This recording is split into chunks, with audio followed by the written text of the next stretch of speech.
Witcher stuff, it's definitely some RPG adventuring, and it is definitely worth your time. And at number 9, we have The Last Guardian. This PlayStation game that was seemingly lost in development hell forever is finally actually releasing. Developed by the makers of Ico and Shadow of the Colossus, this time around you control a little boy who goes on an adventure with a weird bird dog monster thing. The thing with this game though is that you're not just managing an AI creature, this thing actually has its own wants, needs, and desires, and you just kind of have to control it. It's not as easy as it looks, but when you do get the hang of controlling this monster, you're going to be adventuring, solving puzzles, and basically taking on the world together. This game looks like it has a lot of charm, and people have been anticipating it for a very long time for good reason. Look at it.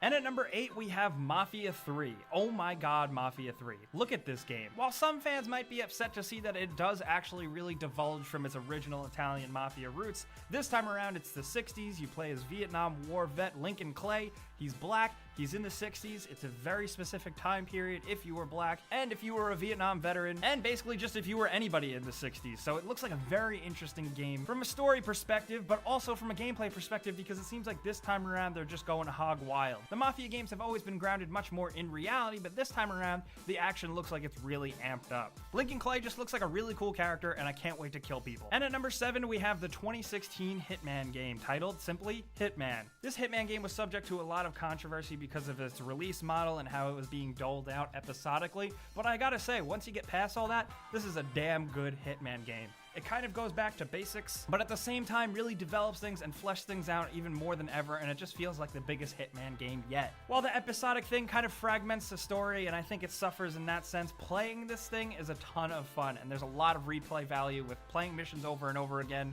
elusive contracts, and all different kinds of stuff like that. Whether you've played every Hitman game or you're just interested in this one for the first time, it's worth trying. And at number 6, we have Ratchet & Clank. This PlayStation 4 reimagining of the original game received high marks by a lot of reviewers, including us at GameRanks. And you know what? Because it's just damn good. It's a return to old school video gaming fun. It's just a joy to play. Ratchet & Clank feels like a lot of things. It's part shooter and part platformer, and it also has enough variety with spaceships and mag boots and grappling hooks to really just make the entire adventure feel fresh. The characters are likable, the game's absolutely gorgeous, it looks like a Pixar cartoon, and we pretty much guarantee, well, we don't guarantee for legal reasons, but I guarantee that you're gonna have a good time with this one. And at number 5, we have Deus Ex: Mankind Divided. Once again, we get to play as Adam Jensen, who of course didn't ask for this, 2 years after the Human Revolution game. This time around, there's a mechanical apartheid, and people who have bionic augments are even more divided from the regular human populace. It looks like a bunch of really serious shit's gonna go down, and it's gonna be cool. Because if anything screams action-adventure to me, it's trench coats, robots, and sunglasses. I am totally signed up for this. And at number 4, we have ReCore. Revealed at the last E3, this Xbox Windows exclusive game is an action-adventure game actually being developed by Concept. The producer is actually Keiji Inafune. For those of you that don't know, he is basically the creator of Mega Man. It's very interesting that this is going to be a Windows and Xbox exclusive game, and we don't really know too much about the game yet, but because of the creator, it does have a lot of buzz. We just got a basic cinematic trailer with a character who seems interesting enough,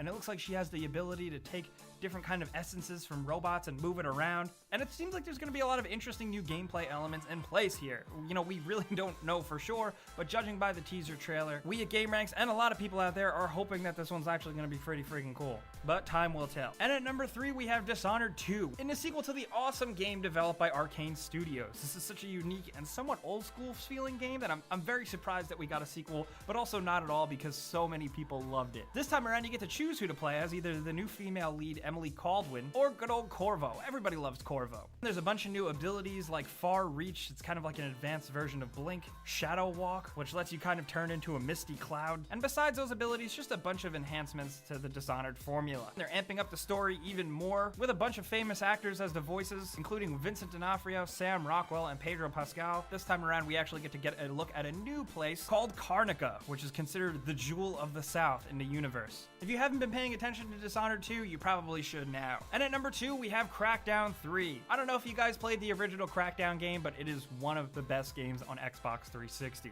Oh my god, this could be awesome. basically open world crime fighting action where you're basically a superhero cop. You can leap buildings in a single bound, you can throw cars, you can shoot from a mile away, you can do a bunch of cool stuff, and Crackdown 3 is really amping up the destructibility here. If you've been looking for an action-based third-person shooter, Crackdown 3 might be it. And at number 1, of all the 2016 games, Uncharted 4: A Thief's End comes to mind as the best action-adventure game. I mean, you can't really think of action and adventure without Uncharted. Thankfully, Uncharted 4 really lives up to the tale. This time around, Nathan Drake goes out for one last adventure, teaming up with his brother Sam. And what you get here is a very long and fulfilling action-adventure game. Some people say it's a little bit too long, but honestly, the more running, climbing, jumping, and falling I spend with Nathan Drake, the better. You'll get stuck in some hairy shootouts, discover some really cool pirate caves, and gaze upon vast vistas that are absolutely beautiful. This game is adventure distilled down to its core, and that's why it earned the number 1 spot on our list.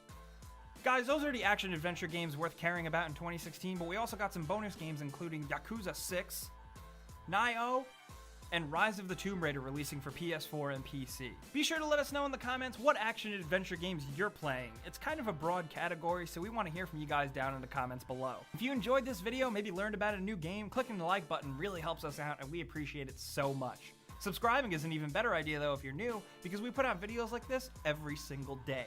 But as always, thanks for watching, and we'll see you guys next time.